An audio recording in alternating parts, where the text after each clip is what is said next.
Welcome or welcome back. Shelley here. I'm going to be demonstrating another watercolor today. Every Wednesday I do a free demonstration.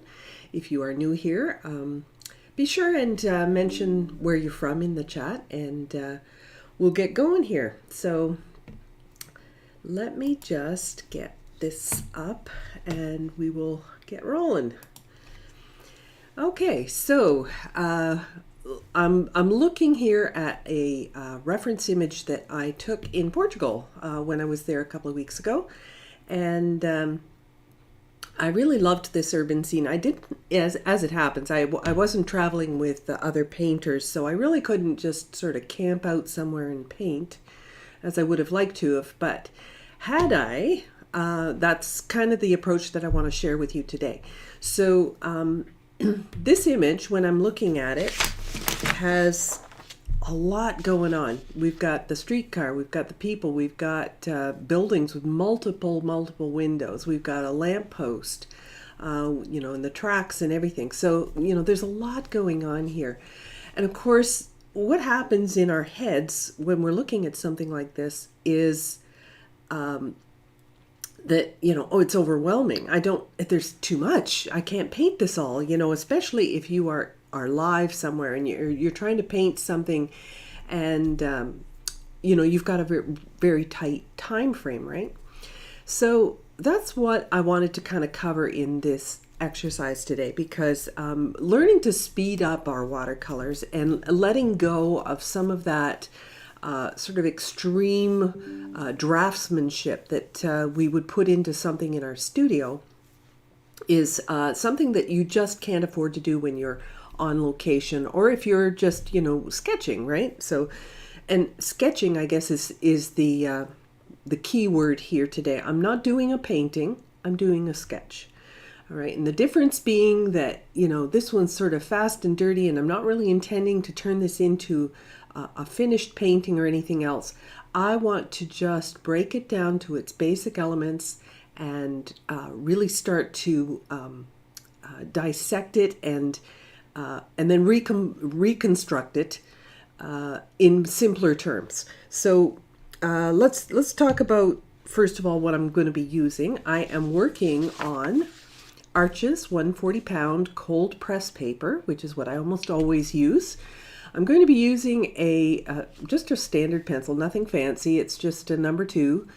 And one thing I will mention about these pencils, see this eraser on the end? Do not use that. This pencil's pretty old. And so this, I don't know if you can hear that, but that eraser is not soft anymore, and it's actually leaving marks. So rather than erasing, it's actually ruining my painting. So this is a scrap, by the way. So yeah, don't use this. What I would much prefer to use is, my number 1 choice is a kneaded eraser. This is the softer, stretchy type that you warm up in your hands and it gets really kind of soft and pliable. And what this does, it allows me to just sort of press and pull off excess graphite without actually using this abrasive motion. The white nylon erasers or the plastic erasers, they're pretty good too, except again, you are using an abrasive motion to lighten up. So if I want to keep my paper in good condition, the kneaded eraser is the way to go. Other than that, I'm going to be using a travel brush here. This one's a squirrel hair travel brush. The manufacturer is called Baya Elk. And I know I'm saying that incorrectly, but Baya Elk. And I can put that in the description if you like. And yeah, so I've got a scrap of paper here. Now, before I get into my larger sketch, I'm going to do, and I have talked about this in previous videos, but I'm going to be doing a value study. Okay, so a value study, we're not going to get into, doing all of the little windows and all the little, the hair on this lady and all that. Like, that's not important. The value study is to find out whether or not we have the correct shapes and values that fit together to make a nice composition. So all that other stuff is just jewelry. It's not important for this value study. So I'm just going to do this value study first, one color, and I'm going to do this on a very small piece. So this is just a scrap, and I'm going to be working no larger than, say, a business card size. So I'm just going to sort of square this off. Didn't even use a ruler there. One of the things that you will find you need to do when you are painting in plein air is you need to work fast, man. You really have to sort of get it moving, because it's like a sea of ants. Everything is in motion. I mean, how long do you think that streetcar sat there for me? Certainly not very long. You know, it might stop to let passengers on and off, but it really isn't there for a very long time. But so you really have to kind of paint like the wind, or draw like the wind. So that's why a value study can be so important. Just before I get too much into this, I just want to say good morning to all you that have added your remarks in the comments and where you're from. We've got people from all over. We've got the UK, we've got Washington, Ontario, Oregon, Korea, Toronto. So thank you very much. I see a lot of familiar names, and I see some new ones too. Thank you so much. Okay, so first and foremost, let's get the main shapes going here. And as I'm going along here, and if you have a question, just put it in the chat. Okay, I am watching, so I'll try and catch it. There's a little bit of delay sometimes, so I may not answer like instantly, but there's about a 60-second delay or something like that. So I'll do my best. Anyway, so the main attraction in this urban landscape here, of course, is this streetcar. It's brightly colored, it's big, it's in the foreground, so there's no question this is the main thing. So we're doing a box, and this box is like that, and that's my streetcar. All right, there it is.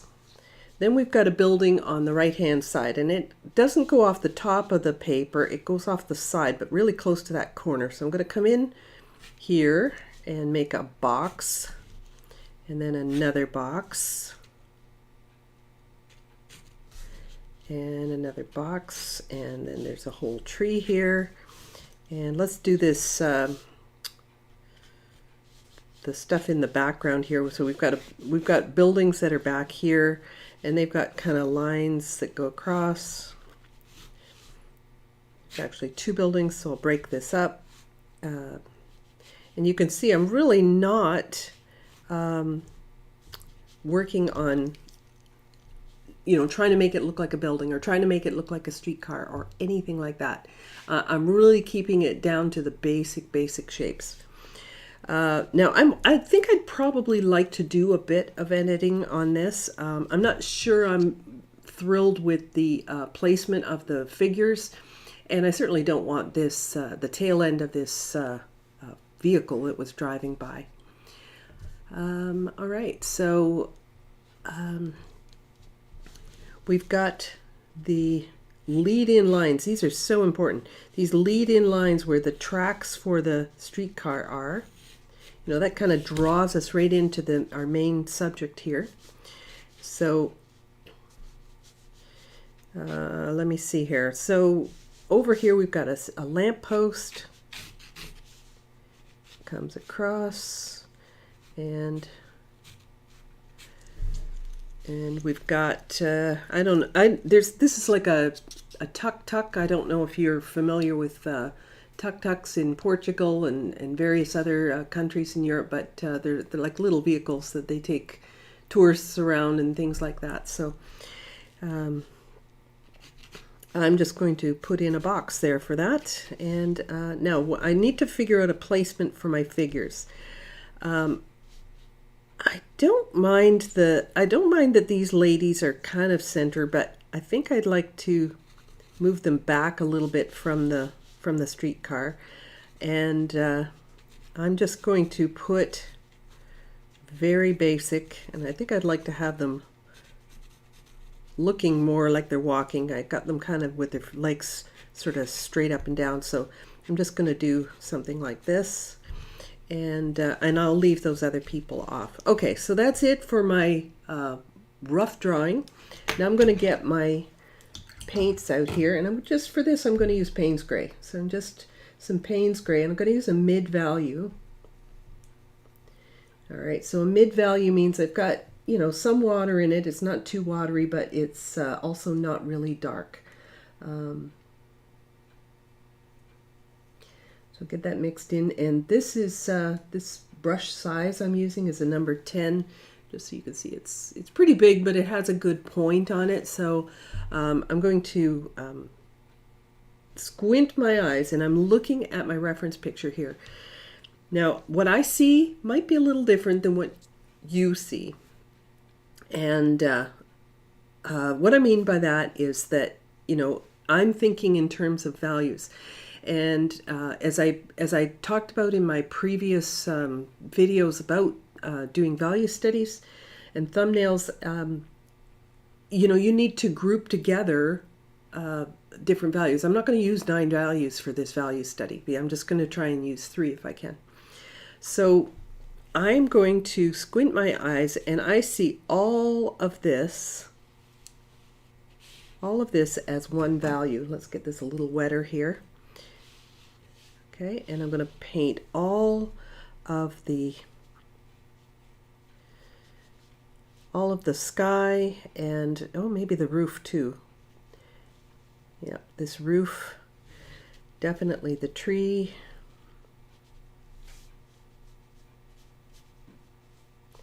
The side of this building, and you're probably thinking, what on earth am I doing?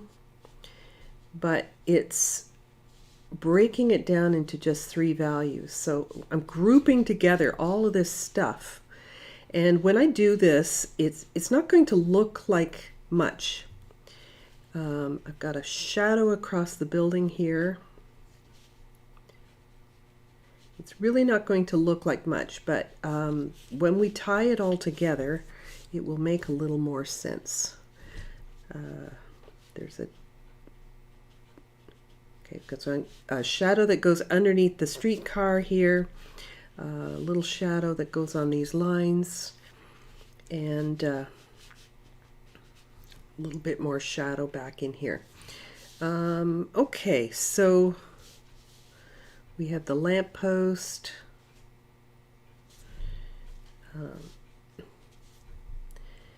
And we have the windows of the trolley. So let's round this trolley off a little bit. I think it's a little bit too square. I actually could use some white paint since I'm sketching. I don't normally like using white paint, not in my paintings, but in sketching, I really don't mind it. So we've got that. We've got a curb here. Pull this across a little straighter here. And then, of course, we've got a lot of windows and things like that. So if I squint, kind of this floor of that building kind of looks like it's in that same grouping.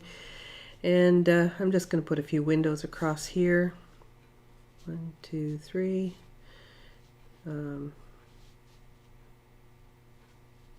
I don't have enough. I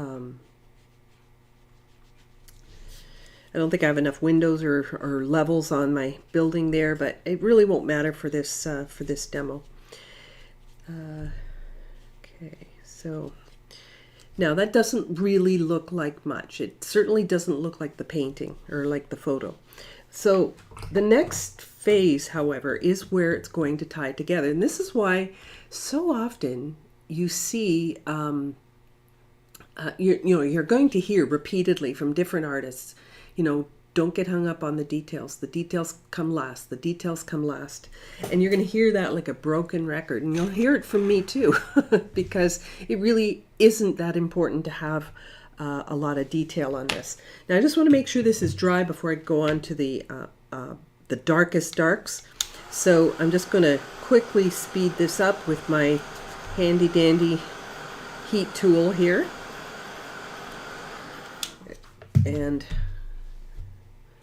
in a jiffy, that is now dry. Yes, the recording will be on YouTube. I think I do that with all of my live videos. I have tried to edit out some of the, there's been a couple of bloopers, I guess you would call it. Like last week when I started, I didn't have any sound for about a minute and a half. So I've gone back and I've taken that segment out of my out of the recording, but I mean that's kind of useless anyway.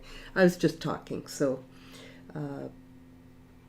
anyway, so now I'm coming in with a much darker, much darker, so less water, a little more paint, and now I'm going to start breaking this space down. And I'm going to squint my eyes. So I see, of course, the tree, which is quite dark. So I'm going to come in with this tree, and I'm painting a lot with the side of my brush so that I get a more sort of natural tree look here. And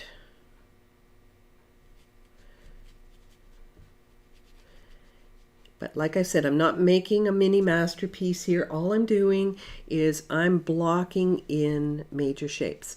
So let's get a little bit dry on my brush. So I've just picked up a little bit more water. I still want to make this fairly dark, but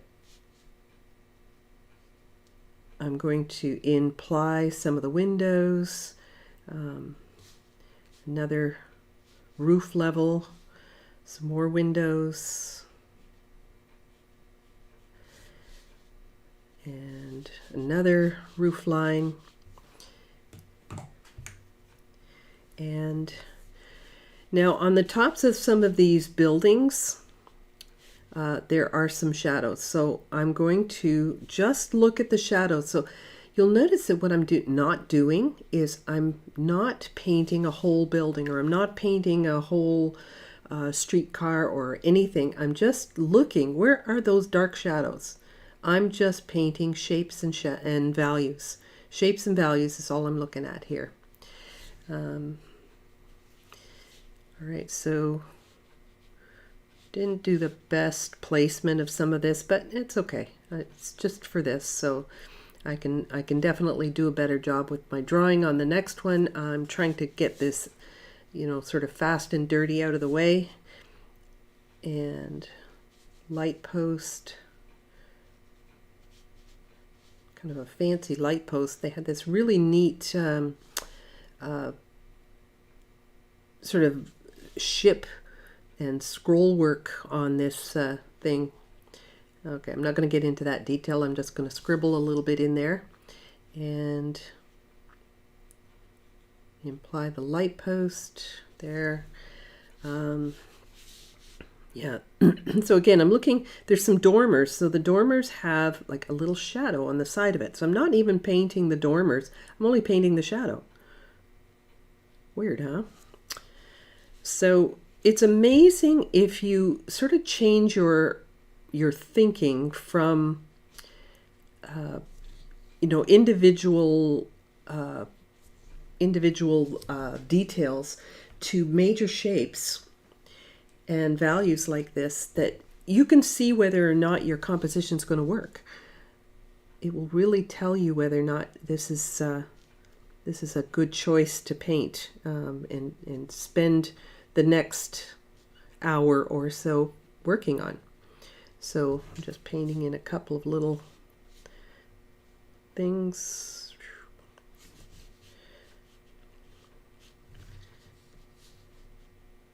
There's some real darks in here. I don't know, that's I think a vehicle back there. Can't even tell. It's just a box. And so I am going over some of the mid values that I had already put in there. There's a lot of kind of noise happening in here. What I mean by noise is like, I don't know. I could spend a lot of time trying to figure it out, but I'm not going to. So I'm just going to sort of wing it in terms of calculating the, the major shapes and stuff. And scale's important. I don't want to have these people bigger than the streetcar, so I have to watch that I'm not getting too carried away with that. And there's perspective on this streetcar, so I am, tapering off this box and so on. Now I took out those people, so I need to put something else in there. So I'm not even that fond of this tuk-tuk, so I'm just going to put in some busyness here. Not even going to try to do that vehicle. I'm just going to paint some stuff.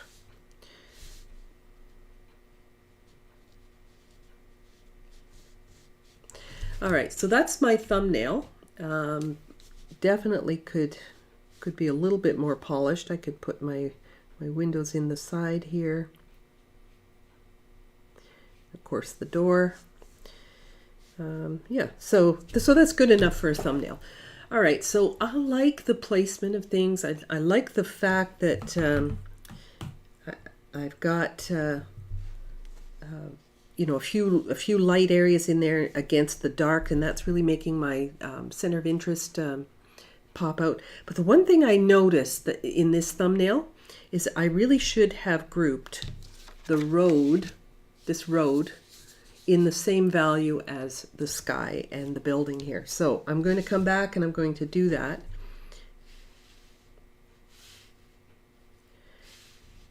All right, so that makes it a little bit stronger, I think. So so now it's kind of cohesive. But this little exercise, this little practice that I've done, this is going to help me sort of wrap my head around what it is I need to do when I'm actually doing my sketch. Pardon me.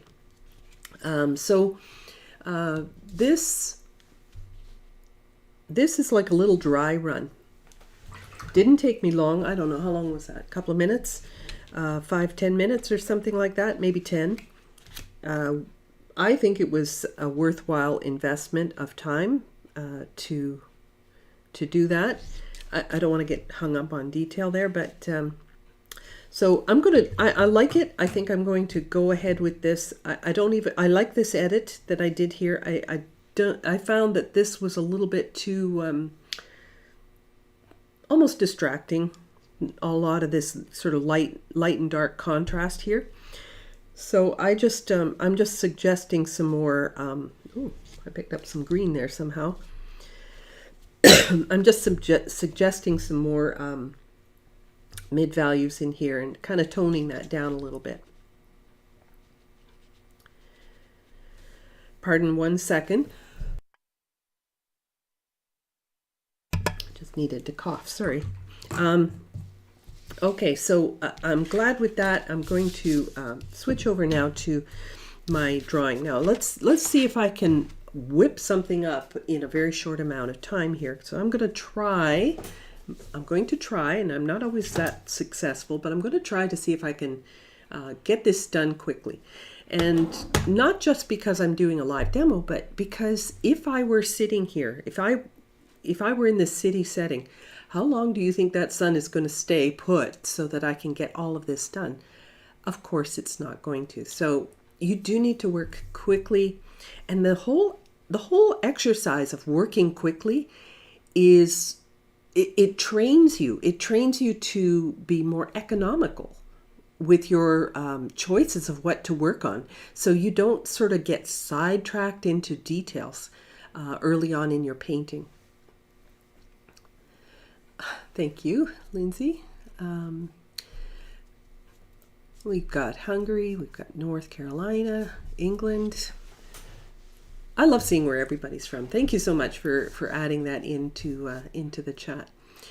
All right, so I'm going to come in here and I will draw a little bit more carefully, but I'm going to begin with those same sort of boxy shapes like I did here. Okay, and so streetcar. My initial drawing is going to be very light, and I will not go dark with my pencil lines until I am confident that the placement is right, the size is right, the scale is right, and so on. So, so I'm going to do it very lightly, because if I don't go lightly and then I try to erase it, it won't erase. And I certainly won't be using the end of this pencil for it. Pencil's fine, but that eraser, they are awful, awful. So I'm not going to get into the windows of this streetcar or anything. I hope you can see what I'm doing. It is very light at this moment, but maybe if I'm zoomed in, you'll see a little bit better. So my tree is approximately here. I think I've got my tree a little bit big because I need more sky here. So I'm just going to erase that part, and I think my whole streetcar could be a little bit shorter. See, this is why you don't go dark from the start. Some people sort of say, oh, that looks right, and they finish off the streetcar and then realize, oops, it's a little too big, you know, or something like that. So it is a good idea to go very lightly in the start. This sort of signage on the top of this, I didn't even do that in my little thumbnail, but because it really wasn't that important.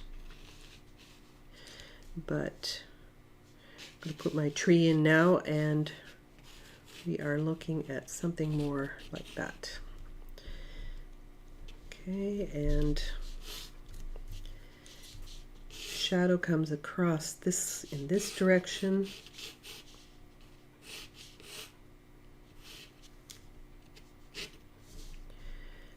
People. Now people's heads are pretty close to where this line on where the upper lower part of where the windows end and the yellow begins at the bottom. I love that bright yellow, by the way. So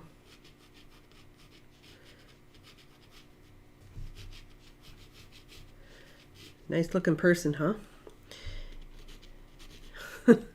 It's like a little stick man. But as I said, this is a sketch. I can't afford to invest an hour working on this, so I need to go quickly.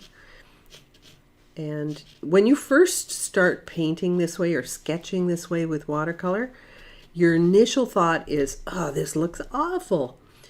But what happens is when you kind of draw loosely and then you paint a little bit loosely, it all looks intentional. And it has a different quality about it than, say, painting a detailed painting. So it looks quite intentional, and it can be very nice. Actually, really nice. So, looking now at this roof line here, the building comes down, then there's another building.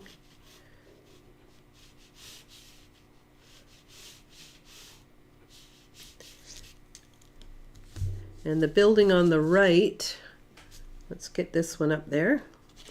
One other thing I didn't really mention at the beginning is, boy, it's important to make sure that the proportions of your paper are equal to what you're working from. Now, if I were sitting here in front of this scene and actually painting it, that doesn't really apply, other than to say take your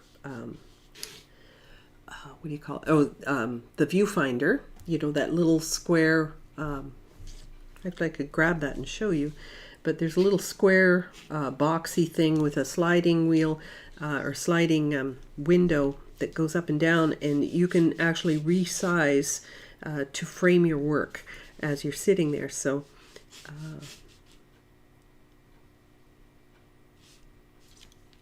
I'm trying to work out what this is here. It's not too important because there's actually a tree in front of that, but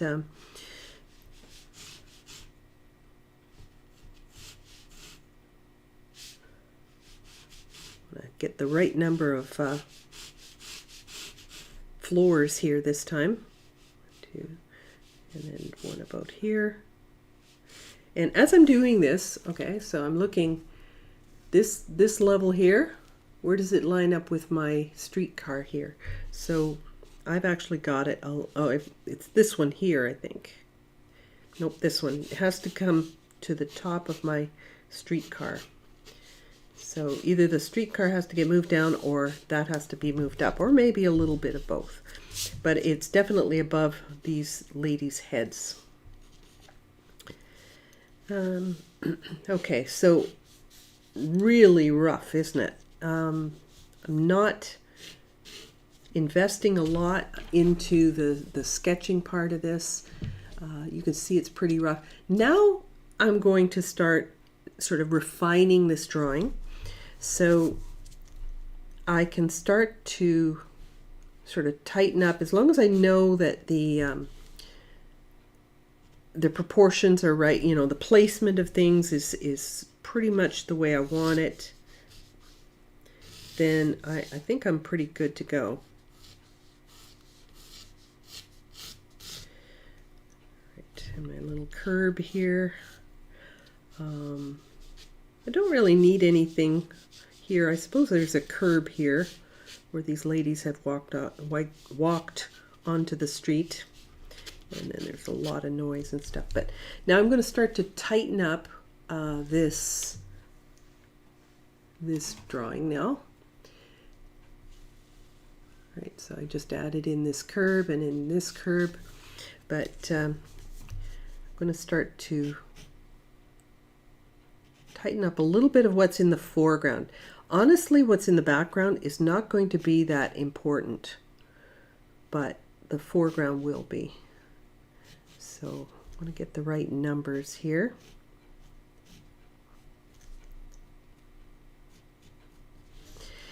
And I'm being quite deliberate when I'm drawing this, not to make a line that looks like it was done with a ruler.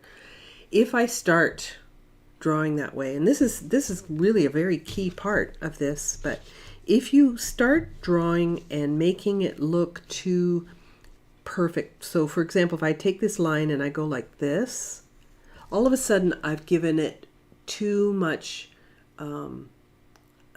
what's the word I'm looking for? Too much of a draftsman type of application. I want this to look like a sketch. So I like to have my lines where they're kind of, my pencil's sort of jumping on and off the paper and giving me that more natural, sketchy type of quality. So I'm actually looking for sort of a painting style here. So I'm going to start with the sketch doing the same sort of thing. So I've got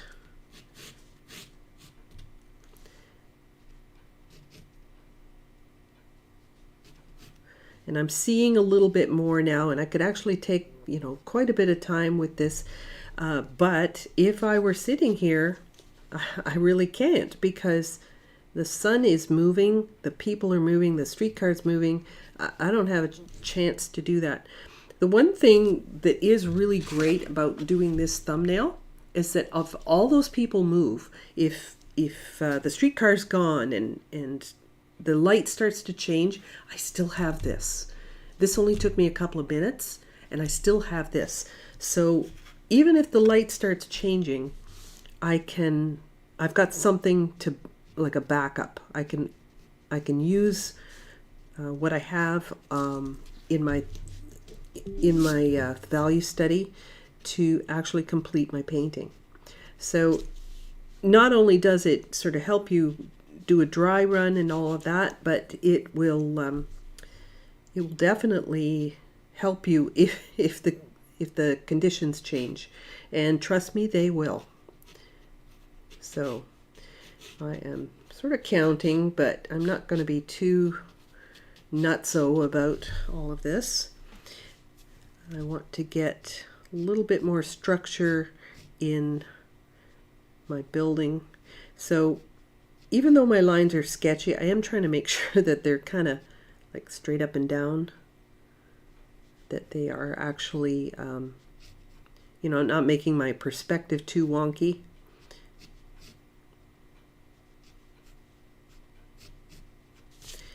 And there's these little dormers that go all across here. So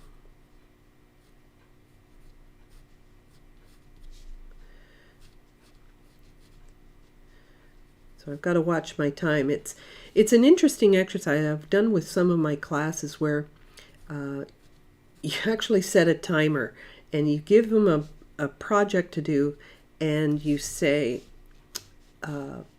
okay, you've got 15 minutes to paint that.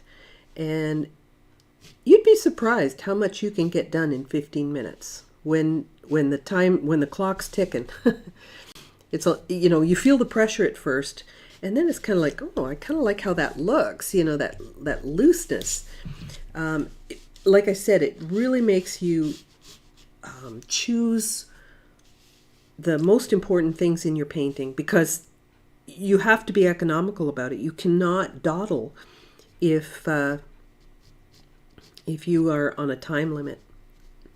And when you sit down, let's say I'm sitting in a cafe painting this, and I very well could have been, but let's say I'm sitting in a cafe.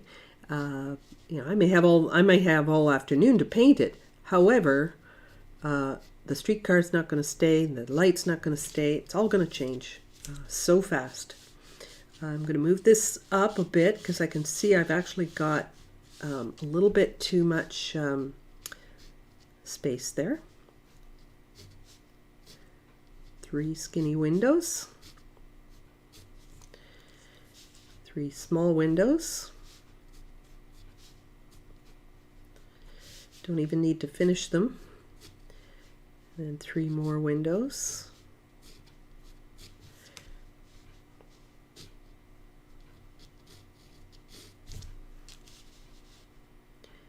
All right, so this level is down a little bit from the other, from this building. It's down a little bit, and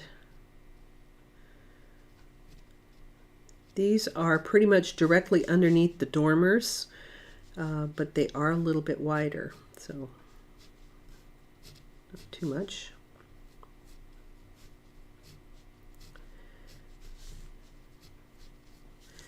All right, and the rest of them kind of get hidden behind that tree, so I'm not going to fuss too much with that. This one, got windows that come along like this. Now, don't forget, I said that I could very easily use white paint for this. Something I don't normally use if I'm doing a painting to sell. But if I'm working in my sketchbook, yeah, all bets are off. You can use whatever you want. And not to say that you couldn't use white in your paintings either. Like, there's a lot of really fabulous artists who do that. I prefer not to. I feel that there's never quite the same substitute for the white of the paper. So I prefer not to. Use the white paint. Always has a little bit of a grayish tone to me. I've never sort of liked that too much, so that's just a personal choice, right? All right, so that's going to be shadow, that's going to be shadow.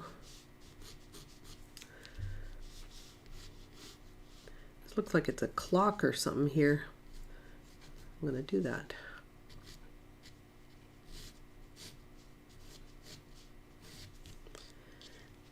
All right, so how are we doing here? Oh, I don't have a lot of time to paint. So let's get this show on the road.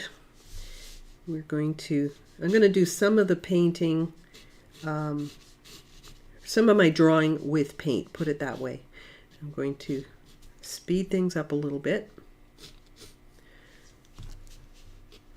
Which, you know, if you guys have looked at my website, which is right here, you'll know that, you know, I'm a real detail person, and I love, love, love detail.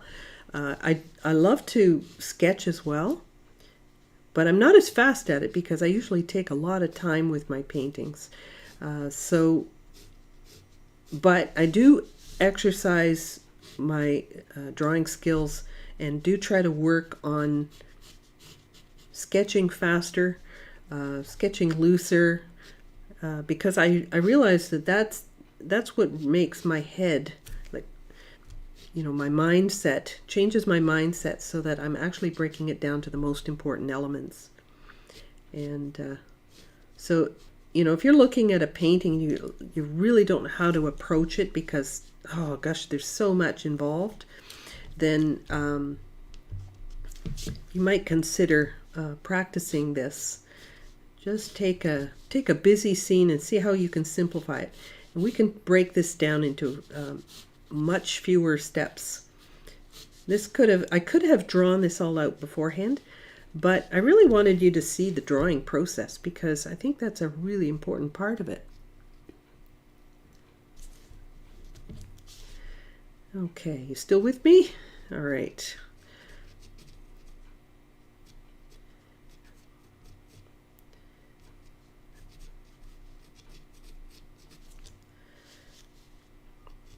I'm just going to put her leg outstretched a little bit to make it more like she's actually stepping. I've got kind of her legs coming together, so yeah, nothing too fancy. All right, let's get going here now. I think I've got enough here that I can work on this. So I'm going to go back to my big brush here. It's very important that I use a large brush for this because I need to sort of lay in washes fast and easy. Now, I can't just group it all together the way I did here with the values because, of course, the sky and the rooftops, they're not the same colors. But I'm going to just lift the top of my board a little bit, and so I'm elevating the upper parts just so I have a very, very slight incline. Let's zoom out a little bit so you can see the whole drawing. All right, so there's my drawing. And I've got it slightly inclined. I'm going to use some cerulean blue for my sky, a little bit of cobalt mixed into that, and make sure I've got my brush fully loaded because I need the paint to flow. Let's move my, sorry, this was covering my reference. All right, so I am going to go through this. I think I'd like to see a little more cobalt in that. There we go.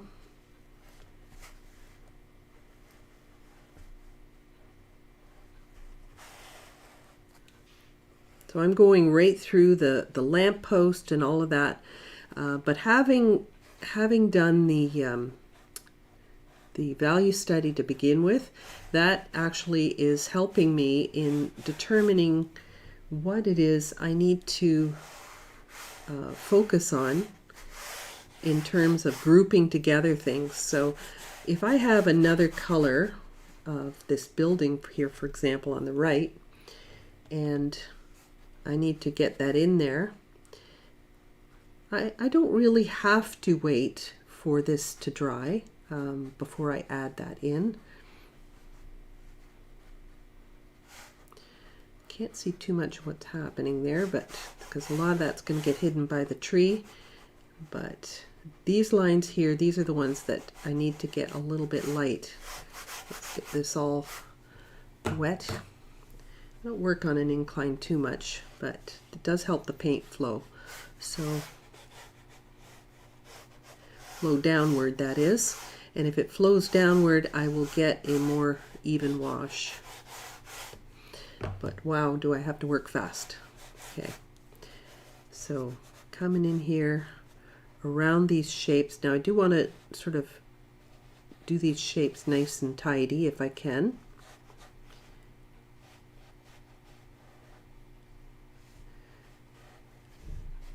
There's a white building back there, or white something back there. And now I'm just going to use my brush and drink up and wipe off these extras here. The extra paint, the excess paint.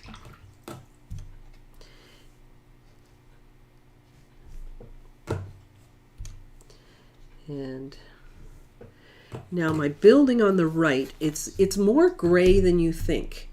All right, so our tendency is to want to, you know, you look at it and you think, oh, it's a kind of a white building, but it's in shade, so it needs to have a little bit of toning down for sure, to the same sort of value. So I'm going to go with a little neutral tint here. I think I'm going to go with a little bit of raw sienna and neutral tint, and let's just have a look and see. So that's not too bad. As for the red roof and those other details, I'm going to add those on after. Now this is kind of one color to here, and then it turns into more of a blue below that. So I'm going to go blue. I'm going to add a little cobalt to that mixture.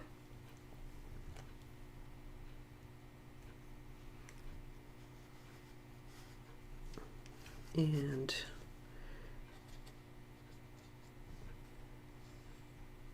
I think I will go around these windows just because they're all different colors, which is kind of a neat thing. So just going to work around those windows. And yeah, the perfectionist in me, the OCD in me is saying, ah, the shape isn't right and all of that kind of stuff. But you need to practice this kind of thing because it helps you to get over that phobia. All right, so I'm going to just sort of soften that edge there, make the rest of that building. It's going to end up disappearing behind that tree anyway, so I just don't want to have a hard edge in there. And I'm switching back to a little bit more of that neutral color that I used with the raw sienna and neutral tint. But I do have to define the edge of the streetcar here, and that part I actually do want to have pretty light. So I'm really not worried at all about, you know, whether this color runs into the next one and all of that kind of stuff. This is grouping things together, kind of like the way I did with my thumbnail. So I'm going to go a little bit more raw sienna this time for the building over here. I'm going to start with that reddish roof. For that, I'm going to use a little bit of rose d'or. It's a bit of an orangey red.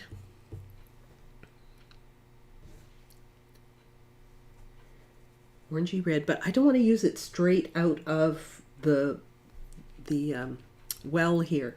It's a little too shocking or too bright. So I'm going to dull it a little bit. I'm going to put a little neutral tint into that, just so that it kind of knocks off that like super brilliance, that unnatural looking red. All right, so this because I've got this tilted and everything, and I've soaked up that, most of this will have, I can do this and not have those two run. I'm not too worried if things run together.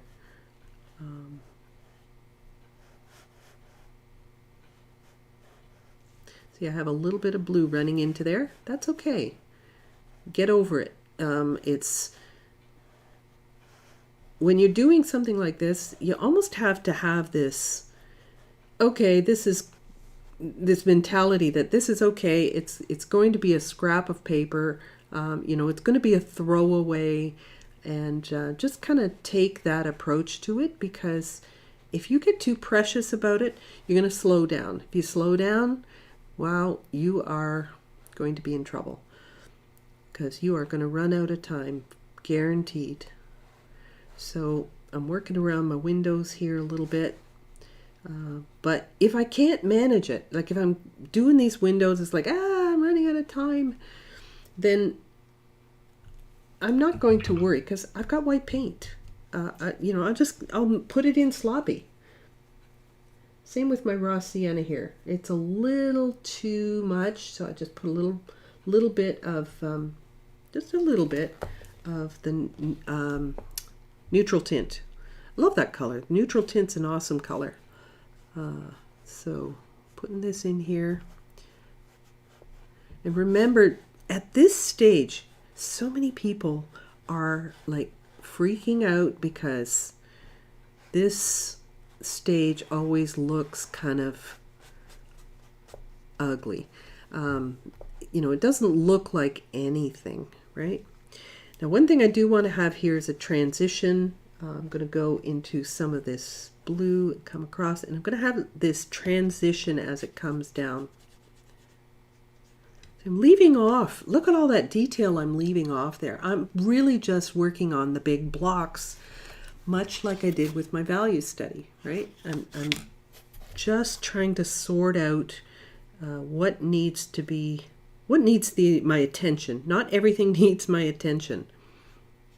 And it's like, who was it that said, making the best of an emergency? One of you will know who said that. It's a pop quiz, so you can tell me who said that. I think it was Sargent, but I could be wrong about that. So I'm going into some more neutral tint here, and I'm going to carry shadows across. Well, actually, I'm going to do this pink building before I do that.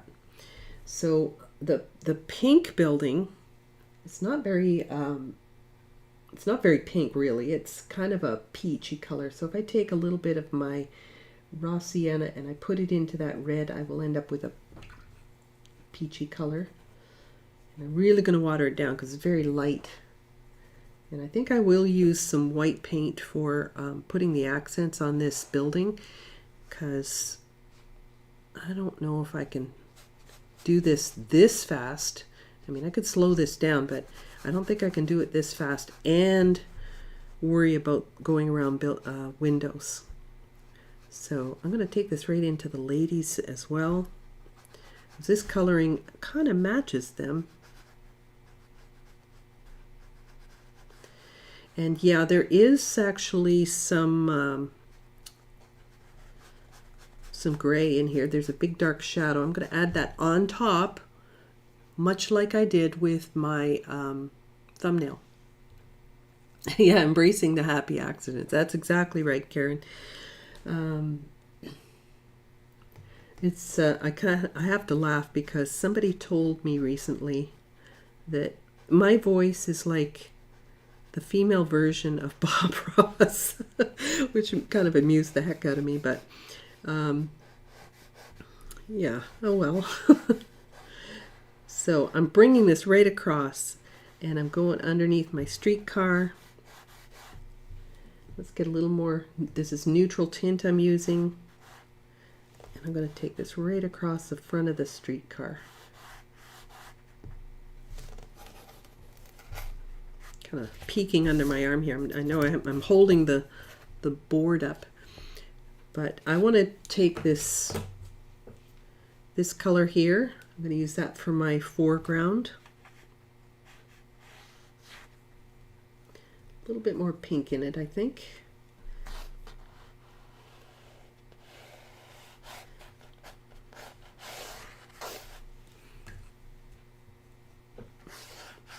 Get a real brush load. When you're filling in a large area like this, really fill up that brush of yours.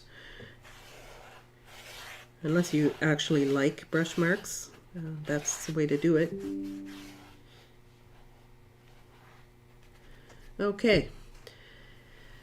So now we need a really nice bright yellow for this streetcar, and I'm going to do I think I'll do the top of it first.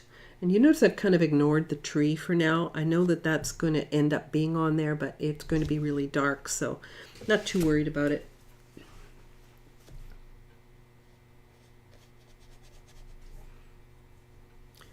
Take some of that pink and add that in there, just in case there's some of that peeking through the tree. All right. Soften this.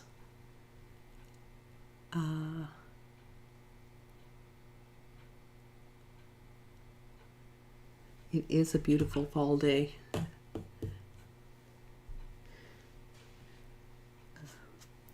So it was a little tough coming back to the cold. It's not really that cold, but compared to Portugal, it's a little cool. So I'm mixing a little bit of my red peachy color, putting a little blue in to neutralize it, and I'm going to use this for the roof of my streetcar. I'm not going to worry about the lettering on this upper part. I'm going to group all of this together.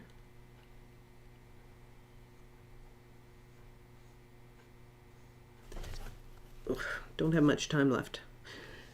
So let's get this gamboge in here. This is not going to be the prettiest demo I've ever done, but it's going to cut to the essentials.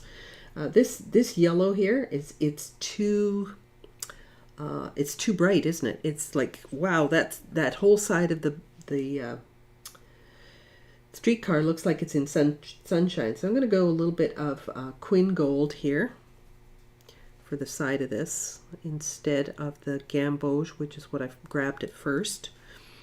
So Quin Gold.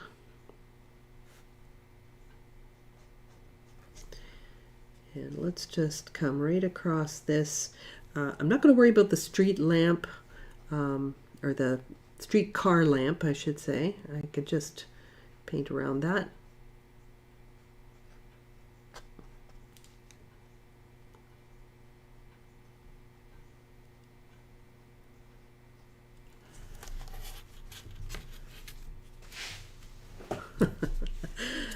Well, I'm glad you like Bob Ross. All right, so now I can't leave this plain white paper. It's obviously way too bright. So I'm going to use a little bit of that neutral tint.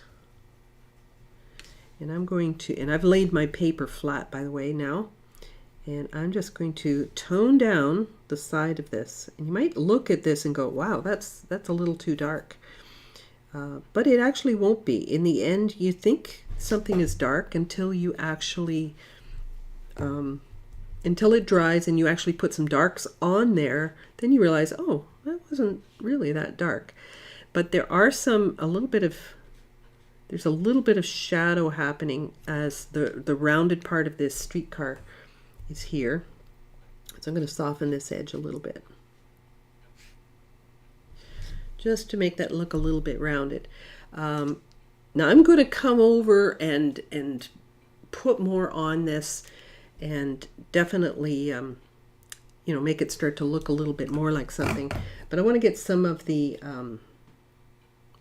let's see, I can go to the dark tree. So let's take I'm going to take some aureolin and some Payne's gray. I happen to have a little blob on my paper there. That makes them nice dark green. Payne's gray and a little yellow gives you a nice dark green. Kind of a natural looking green too. So there's a lot of blue in Payne's gray, but now getting something dark in here is what's really going to make it easier to judge the rest of the values. So I'm going to come in here, and I'm not painting with the point of my brush. I'm laying my brush down on its side, and I want the natural sort of broken edge that this brush will create to give me this the look of the tree.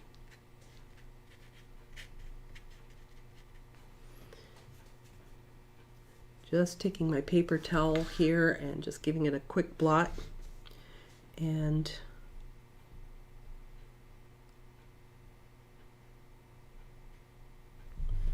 now the darkness of this tree is one of the most important elements because this is actually framing our streetcar. So I do have to watch my edges when I come to the streetcar. There's a lot of this dark in here. So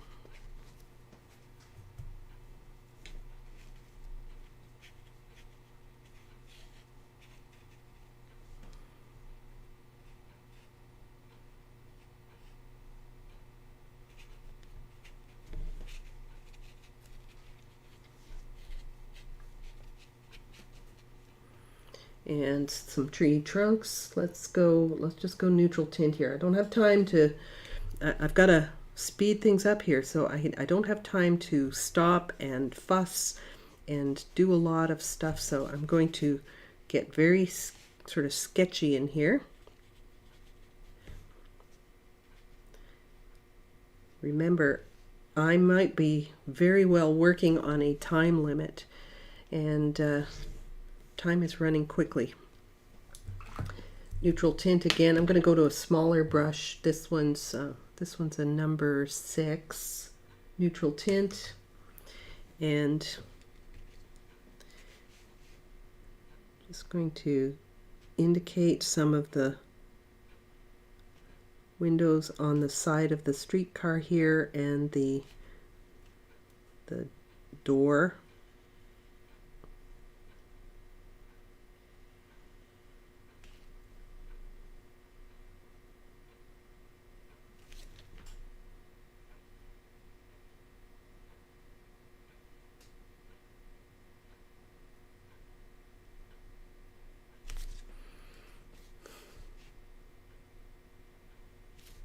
And our front window here has got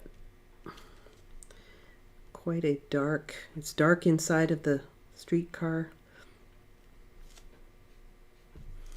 And remember, this is a sketch. You might be looking at this streetcar and you see the driver and you see all the stickers on the windows and you see all of that stuff.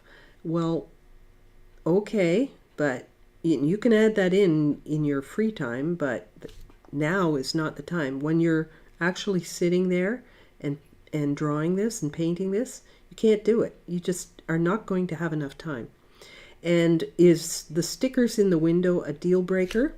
No, it's not, but I'm going to just hint at the driver. I know that there's a change in color here, so I'm just going to put a little bit of that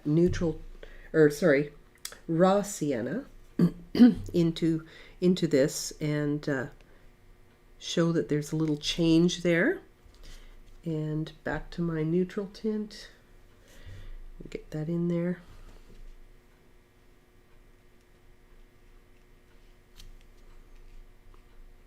And I'm not getting too hung up on whether or not this has super straight windows, or do I have all the details. I can't afford that. I can't afford to take that time because the light's changing, the streetcar's moving.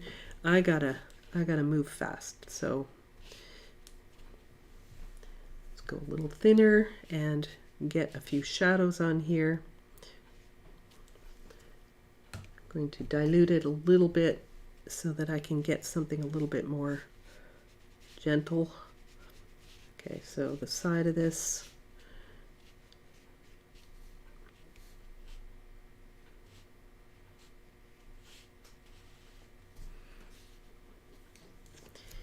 And when that's a little dry, I think I'm going to come in and I'm going to dull down this.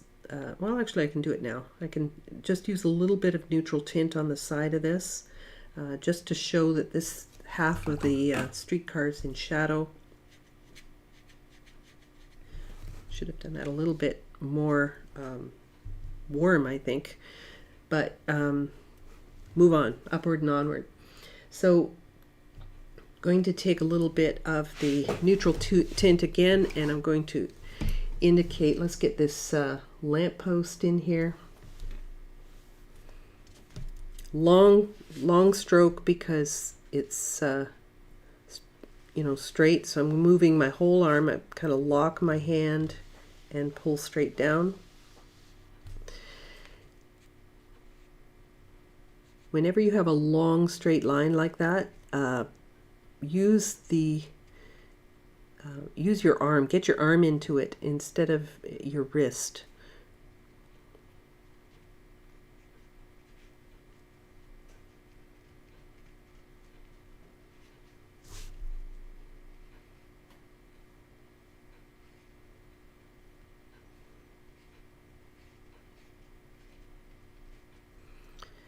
And that little scrolly thing, let's get up on the tiptoe of this brush. And I'm not going to get too fussy about it. I don't have time. You're just giving yourself that time limit, right? You just gotta work as fast, but thoughtfully. You have to be thoughtful about it, but you do need to work quickly. When you're working outdoors in plein air, or if you're trying to paint something that is as complex as this, even if you're just working from a reference picture, wow, you could spend ages and ages just doing nothing but sorting out all the details. So rather than getting bogged down with that, I'm just trying to simplify this process as much as possible. Okay, so these shadows on the dormers. There's a straight line right across here.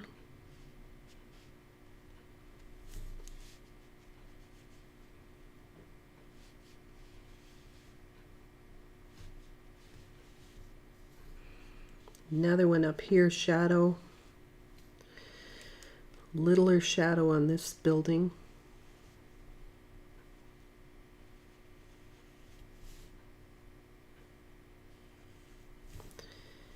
And put my hand in wet paint. So these windows, you're not going to be an architect and really fuss with this. Oops, I don't want that quite so dark right there.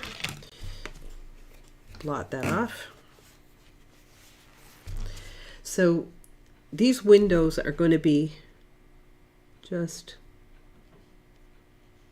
this kind of thing. This is a little further away. We don't need to have all the detail back here that you think you need.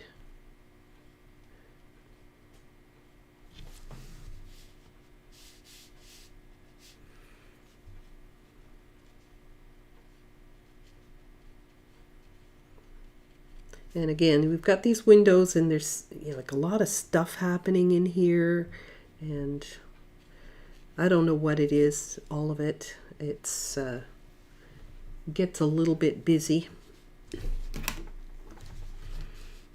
I could throw in a few different colors in here. It looks like there's some cafes or I don't know, something there. Different colors. So there's a bit of red. Why not include a little bit more red, because I've got the red of the roofs up here, and I can include a little bit on my streetcar. So sprinkle around some of your colors if it helps your painting. It actually has a little bit of a red there.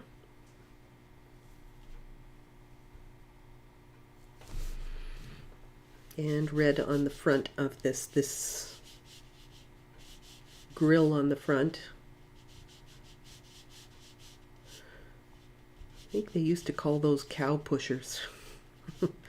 These grills on the front of trains and things, we call them cow pushers, because if a cow fell on the tracks,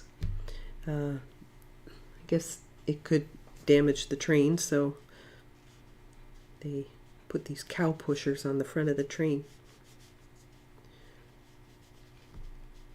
And all of this, you see, I don't even know what I'm painting here. This is just, I'm making noise with my brush. That's all I'm doing. I'm just kind of implying some detail without actually painting anything in particular.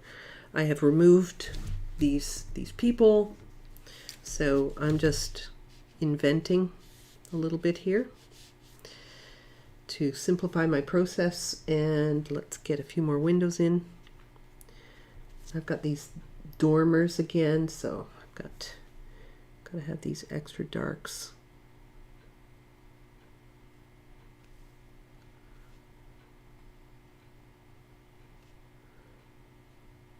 Sometimes these small little details, you know, they don't have to be that detailed, but the fact that there's something dark there is important. So some of these darks really can play a significant role in your overall painting. All right, so let's get these windows a little darker. And you can see they're not very square. I'm just placing them.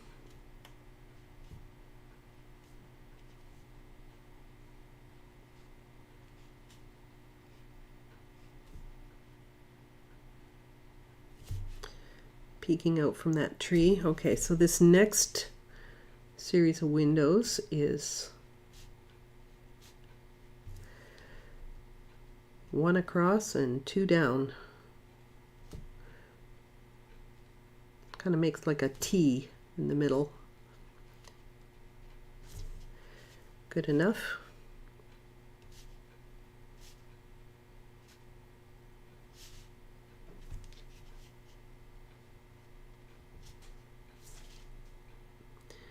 And the angle you hold your brush can make a difference. You notice my arm is moving from this position to this position. Don't hold your brush all the time like a pen or a pencil. You sometimes do need to change direction.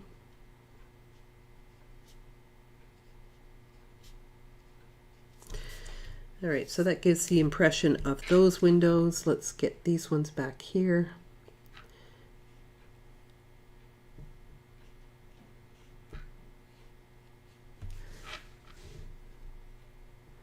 Those actually have some different colors in them, so just reflected, I guess, reflections of this building over here. So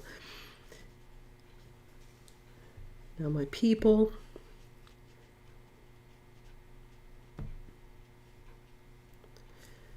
Let's give her a shirt with a bit of color in it. I'm going to use a bit of red.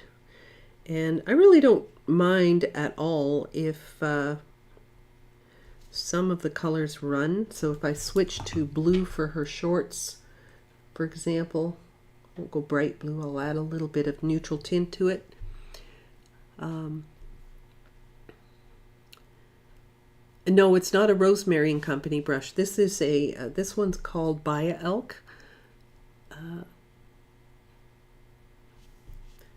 But if this color runs into the shorts, doesn't matter. Really, honestly, doesn't matter. I know there was a time when I thought, oh gosh, you know, I can't do that. Yes, you can. Yes, you can. You can do anything you want. So I'm only painting the shadows on her legs. She's got some white sneakers on, so I'll probably use a little bit of white paint for that, but she's wearing sunglasses. Her friend is behind her, so I'm just going to mainly do her almost like a silhouette, because she's making a shadow on her friend and can't see much of her. But we will need another pair of legs. So something like that.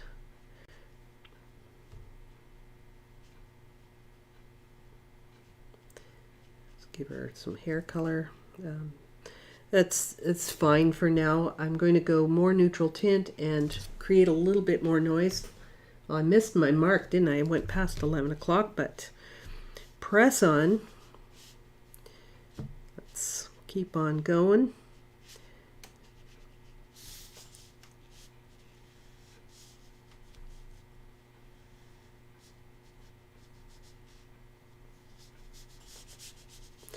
Now it's time for some of the real darks. Let's get a little bit braver here and get some of these darks in. I have to work, I don't have to, I could paint this on top, but I prefer to paint around these ladies.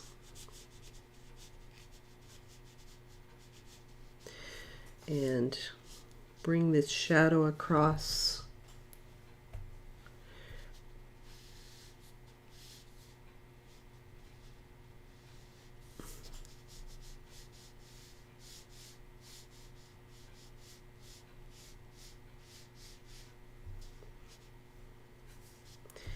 And the streetcars. I'm going to continue that shadow right down into these streetcar lines. Let's get these, just clean water here, and I'm just going to connect it with clean water because don't want to have that much detail coming forward. Well, those are pretty strong lines, and I'm going to imply a little bit of this cobblestone here. I'm going to go a little bit darker in some of this. And I'm just sort of skipping my brush around to imply that cobblestone. I'm not painting every stone, that's too much work. So I'm just going to imply it.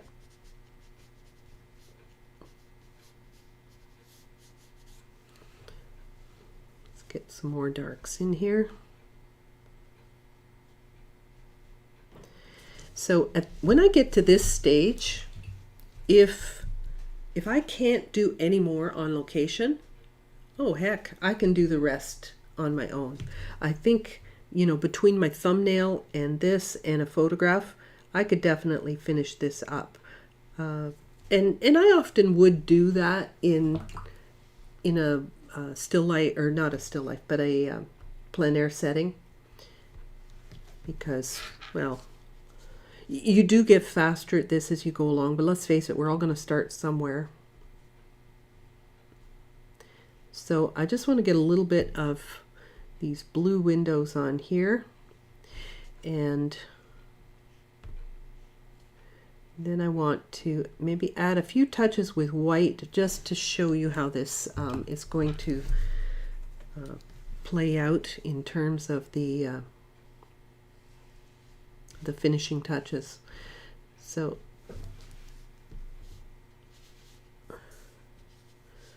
I'm working a little bit fast here just to get all that on there.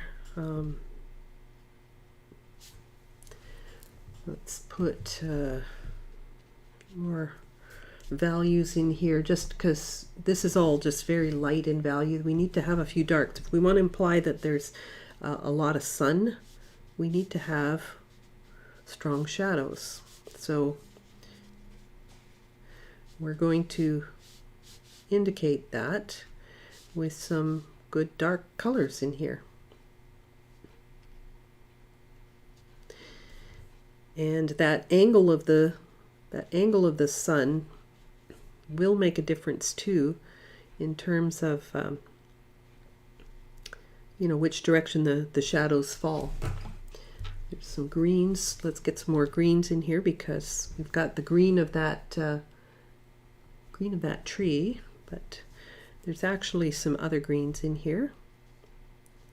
So there's some on the pole, there's some on this window, and it's, you know, it's a sloppy, messy kind of thing, but it looks like it's deliberate that way, right? Looks like that's how it was intended. It's a light sketch. I think I need to go a little darker on some of my tree. Looks a little flat, so I'm going to come back in with a little bit of Payne's gray into this, darken up some of this so that it has the feeling of it being in light as well. light and shadow.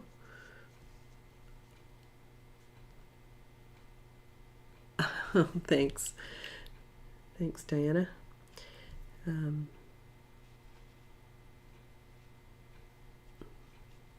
Yeah, this is a quick, it's a sketch. It's not intended to look like a finished painting. I mean, the whole idea of this is just to make it feel more like a spontaneous interpretation. I'm not trying to recreate a photo. Even though I am working from a photo, as I said earlier, I know some of you came in late, but this reference image came from a photo I took in Portugal. I was not traveling with painters, so I didn't get a chance to sit in a cafe and sketch like I would have liked to, and it would have been different if I'd taken other painters with me, but as it were, that wasn't the case. So let's break up this space here. This space in here is pretty dark too, but let's imply that there's some things going on. Windows. Let's go a little pink on some of this. Like it's messy, but you get the feeling of that light, that streetcar coming along there. I'm going to go a little bit red and yellow, and I'm going to punch up the side of this streetcar a little bit darker. That's more like it. And as it comes around and starts to round at the front of this vehicle, it gets lighter, fresher color here in the light. So I get the feeling that it's rounded and off in the shade, and this part's in the shade, so it's fairly dull. Now the one thing I am missing, a very important shadow, is this one right here, the one on the building. So this one comes across, and I'm doing this with neutral tint. Neutral tint is fabulous for this type of thing. So it's going to come across, it's going to almost outline this streetcar.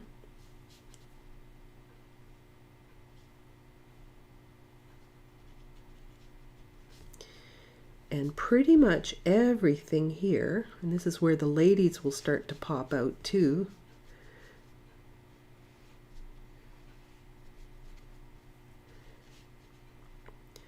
And this is what I mean by grouping together your shadows, your values. You know, things start grouping together, and you can really see and feel that sense of sunshine. You cannot have the feeling of sunshine if you don't have the shadows. And I don't know why there's this weird shadow there, but there is. So, oh, it's probably from one of these spires up here, or these finials, if you were. Oh, I gotta do these windows up here too.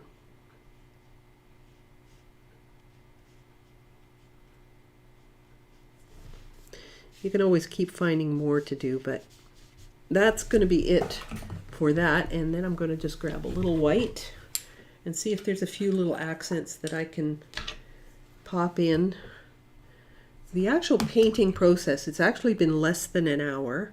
I did spend a bit of time doing the thumbnail and so on, but all right, so for some of these windows, this is where I can sort of clean things up a little bit with some white paint, as I can come in and add a few details with white, but it's never quite as good as or quite as bright as the white of the paper. But I don't know, with a sketch it doesn't seem to be that important.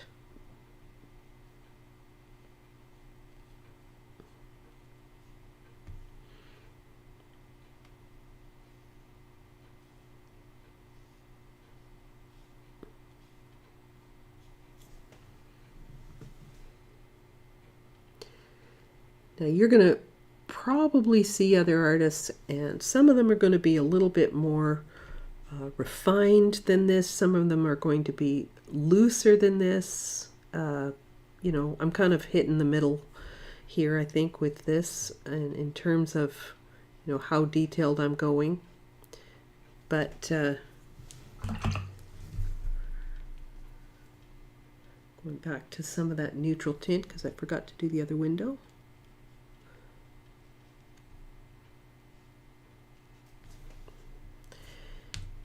And these windows in here. So even if I hadn't done that, I'd have spotted that and would have been able to come back in and do that. So this is my quick and dirty demo of a cityscape or an urban landscape. The white gouache is not gouache. This is Dr. P.H. Martin's Bleed Proof White. I've got another jar here that actually has a label on it. So the white I am using is this one, but white gouache is fine as well.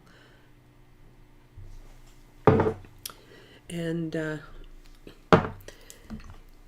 I could probably tone down a couple of things just to make, you know, this look a little more rounded on the roof part of the thing. The white paint I could use to imply the lettering that's on the on that signage right here. I don't know. It's in Portuguese, so don't really need to read it, just need to know that there's some lettering there, and that's fine. There's some bright reflections on the windows that kind of helps it make it look like it's reflecting, as glass often does. I can put shadows on this, and you know, you can keep going and so on. But here's the one thing I will advise you, and that is to don't get to this stage and then start making everything look tight. If you do that, you'll have undone that whole fresh, spontaneous feel about the painting that you were actually after in the first place. So, but I mean, it's pretty complex in terms of all the windows and all of that sort of stuff, but start with a value study. The value study here, start with that, work out the bugs, you know, and redesign any of the composition that you don't like. When you work to your actual sketch, you have that as a backup, so that's good, but start off with the washes first, your mid values. Leave whites if you can, but you know, sometimes you can get bogged down with small things of white. So don't let it slow you down. If you can't work around something, just go through it and then add the white afterwards. It's, you know, it's a sketch, right? So go ahead and do that. And you can see that, you know, with the streetcar, if I wanted to, you know, I could, you know, add little embellishments here and there. You know, there's little things I can keep adding in that would, but if I do keep adding in, I have to remember that my goal isn't to tighten things up and make it look overly detailed. I'm actually still looking to keep this loose looking.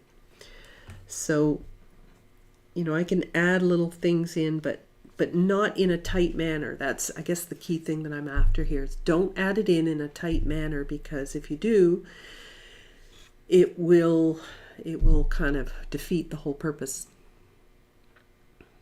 Oh, thank you. Thank you.